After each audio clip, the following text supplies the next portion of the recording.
কারণ এই কবিতা আমাদের, আমরা এই কবিতার সঙ্গে একাত্ম হয়ে এই কবিতার সঙ্গে আমরা নিজেকে মিলিয়ে মিশতে পারি। যেমন শঙ্করবাবুকেও দেখেছিলাম, নিজের মেয়ে অসুস্থ হলে খুব একটা আতর হতেন না, কিন্তু অন্য কোথাও কোনো সংবাদ পেলে ভেঙে পড়তেন। বারবার উৎকণ্ঠিত একজন অভিভাবক, যেমন উৎকণ্ঠিত পিতৃতা। আমরা দেখেছি শঙ্করবাবুর মেয়ে সেমন্তী খুব অসুস্থ, যখন তিনি বাবুরের প্রার্থনা লিখছেন, খুব অসুস্থ সেই সময়। কিন্তু শঙ্করবাবু তখন চিন্তা করছেন, আমাদের জিজ্ঞেস করছেন, আচ্ছা তিনি কি বাড়ি এসছেন? তিমির বড়, তিনি তখন নকশাল আন্দোলনের সঙ্গে যুক্ত, এবং তিমিরকে পাগলের মতো কুত্তার মতো খুঁজছে পুলিশ, পেলেই শুট করে, পেলেই গুলি করে। শঙ্করবাবু দেখছি সেমন্তীর অসুখ, সেমন্তী পড়ে আছে বিছানায়, শঙ্করবাবু উৎকণ্ঠিত না, তিমির বাড়ি ফিরেছে, তিমিরের কোনো খোঁজ পেয়েছিস তোরা? তিমির কেমন আছে, কোথায় আছে তোরা জানিস?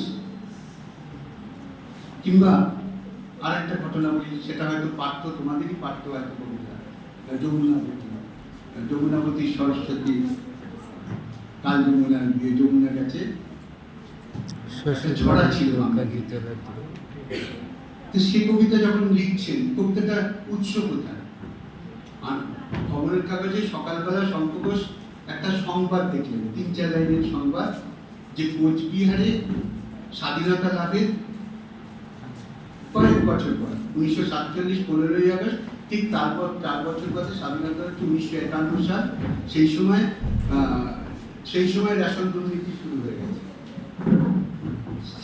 স্বাধীনতার ভাবুন, আমার কিছু বলার নেই। স্বাধীনতা 1947, 1951 সালের ঘটনা, যে রেশন ব্যবস্থা ভেঙে পড়ছে। কোচবিহারে যে ডিলার বা যারা রেশন করবে, কার্ডের বিনিময়ে দেবে, তারা সমস্ত ছড়িয়ে দিয়েছে। সাধারণ মানুষ পাচ্ছে না, খেতে পাচ্ছে না। তো সেই সময় খেতে পাচ্ছে না, তো সেই সময় কোচবিহারের একটা কিশোরী মেয়ে, সে তার মা বারণ করা সত্ত্বেও, যে তুই যাস না, তুই রাস্তায় নামিস না, তুই যাস না। তা কোচবিহারের ওই ছেলে মেয়েরা বা লোকজন তখন সবাই মিলে বিডিও অফিসে ঘেরাও করতে গেছে, ধর্ণা দিতে গেছে। ঠিক আছে, সেই সময় ওই কিশোরী মেয়েটি, সেও ধর্ণার মধ্যে ছিল। এখন পুলিশের সবসময় একটা বক্তব্য রয়ে, উত্তেজিত জনতাকে ছত্রভঙ্গ করার জন্য পুলিশ মৃদু লাঠিচার্জ করে। আমি আবার রিপিট করবো, পুলিশ কখনো অন্যায় করতে পারে না। শঙ্করবাবুও সেটা লিখেছিলেন, ন্যায় অন্যায় জানি না, পুলিশ কখনো অন্যায়, আমার পুলিশ কখনো অন্যায় করে না। আমাদের রাষ্ট্র ব্যবস্থায় যখন যে রাজনৈতিক দল ক্ষমতায় থাকে, তার পুলিশ কোনো অন্যায় করে। অদ্ভুত একটা চলে আসছে, অদ্ভুতভাবে চলে আসছে। সুতরাং সেই মেয়েটিকে তার মায়ের বাধা, কিন্তু বলেছে, এটা আমার অধিকার, আমার খাবার কেউ ছিনিয়ে নেবে, আমি বাড়ি বসে থাকতে বলতে পারে না, আমি মিছিলে যাব। কিন্তু পুলিশ কি করে? জনগণ সব বিডিও অফিস ঘেরাও করেছে, তারা ভেতরে গিয়ে একটা দেবে, কি বলে, একটা চিঠি জমা দেবে বিডিও সাহেবের কাছে, তাদের অভাব অভিযোগে। বিডিও বেরোবেন না, এরা পুলিশ কর্ডন করে দিয়েছে, দড়ির ওপারে যাওয়া যাবে না। দড়ির খুব কাছাকাছি মেয়েটি ছিল, একেবারে কাছে। এখন পুলিশ ওই যতক্ষণ না জনতা উত্তেজিত হয়, ততক্ষণ তো পুলিশ তো ছত্রভঙ্গ করতে পারে না, লাঠিচার্জ করতে পারে না। আবার একটা দেখুন, আমি ছেলে মেয়েদের বলিও, মৃদু লাঠিচার্জ। পুলিশের লাঠিচার্জ কোনোদিন মৃদু হতে পারে? যে খেয়েছে সে জানে, যে খায়নি সে জানে না। মৃদু লাঠিচার্জ।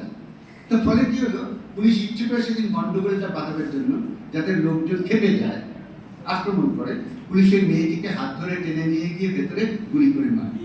ভাবুন, স্বাধীনতার 4 বছর বাদে, তখনও স্বাধীনতার অন্নপ্রাশন হয়নি, 4 বছর বাদে একটি মেয়ে, কিশোরী মেয়ে, সে খিদের জন্য রাস্তায় এসছে, বিডিও স্যারের কাছে সে অন্য জনগণের সঙ্গে সে একটা জমা দেবে, চিঠি জমা দেবে, পুলিশ তাকে হাত ধরে টেনে নিয়ে গিয়ে, আর পুলিশ কোনো অন্যায় করে না, গুলি করে মারল। এই ঘটনাটা শঙ্করবাবু কাগজে পড়ে, তারপরে যমুনাবতী কবিতা লেখেন। এখন মুশকিল হচ্ছে, পরবর্তীকালে জানা গেছে যে এই মেয়েটির আর কদিনের মধ্যে বিয়ে ছিল, সমস্ত ঠিক করা ছিল, সমস্ত ঠিক, বিয়ের টিয়ে সমস্ত ঠিক হয়েছে, কিন্তু বিয়ের কোণে হওয়া তার হলো না, পুলিশের গুলিতে তার জীবন শেষ হয়ে গেল। এখন এই কবিতা যখন আমরা পড়ি, পাঠ্যসূচির অন্তর্ভুক্ত যমুনাবতীর নামে, আমরা এই ঘটনাগুলো যদি না জানি এবং সেখানে যদি কবি কোন অবস্থান নিচ্ছেন, কোন ভূমিকা নিচ্ছেন, শঙ্করবাবু এই মেয়েটির হয়ে তীব্র প্রতিবাদ করছেন কবিতার মধ্যে, সেখানে মা এবং মেয়ের কথোপকথন চলছে এবং সেখানে ছন্দের অসামান্যতা, মা খুব ভাত দিতে পারছে না মেয়েকে, সুতরাং মা কেটে কেটে বলছে, হায় তোকে ভাত দিই, কি করে যে ভাত দিই, হায়। আর মেয়ে যখন ওই মিছিলের দিকে যাচ্ছে, সঙ্গে সঙ্গে ছন্দ স্বরবৃত্তে চলে যাচ্ছে, ছড়ার ছন্দে চলছে, অত্যন্ত দ্রুতগতি, যেন ঘোড়ার টকবকে আওয়াজ সেই ছন্দের মধ্যে পাওয়া যাচ্ছে। অর্থাৎ একই কবিতার মধ্যে দুঃখ, চাপা দমন, কষ্ট, নিরান্ন মানুষের হাহাকার, ভুবুক করে আর্তনাদ চাপা দিয়ে রাখছেন। অন্যদিকে সেইখান থেকে শঙ্খ ঘোষ ওই মেয়েটিকে দিয়ে প্রতিবাদের আগুন জ্বালাচ্ছেন, মশাল তৈরি করছেন, স্বপ্ন তৈরি করে দিচ্ছেন, আবার ঋজু মেরুদণ্ডকে ফিরিয়ে আনতে চাইছেন। এই শঙ্খ ঘোষই পরবর্তীকালে একটা অসামান্য কবিতা লিখেছিলেন, যেটা ওরা জানে, কেউ আপনারা জানেন, হামা নামে কবিতা। সেখানে রাত্রিবেলা কবি এবং একজন ঘরে আসা আগন্তুকের কথোপকথন, জাস্ট ছোট্ট একটি কবিতা। ঘর অন্ধকার, রাত্রিবেলা কবি ঘুমোচ্ছেন, হঠাৎ ঘরের মধ্যে শব্দ হচ্ছে, টুকটাক টুকটাক। কবি ভাবছেন তার কি চোর ঢুকলো এত রাত্রিরে ঘরে, এত শব্দ হচ্ছে কেন? আস্তে আস্তে এসে হাতড়ে হাতড়ে আলো জ্বালিয়েছেন, আলো জ্বালিয়ে দেখছেন একটা মানুষ মেঝের উপর হামা দিচ্ছে, হামাগুড়ি দিচ্ছে। তারপরে কবির সঙ্গে সেই হামাগুড়ি দেওয়া মানুষটার কথা, কি তুমি কে, তুমি এখানে কি করছো? বলে আমি, আমি। বলে আমি কে? বলে আমি। বলে তা তুমি আমার ঘরে ঢুকে কেন, কিছু চুরি করবে? বলে না, আমি কিছু চুরি করতে আসি।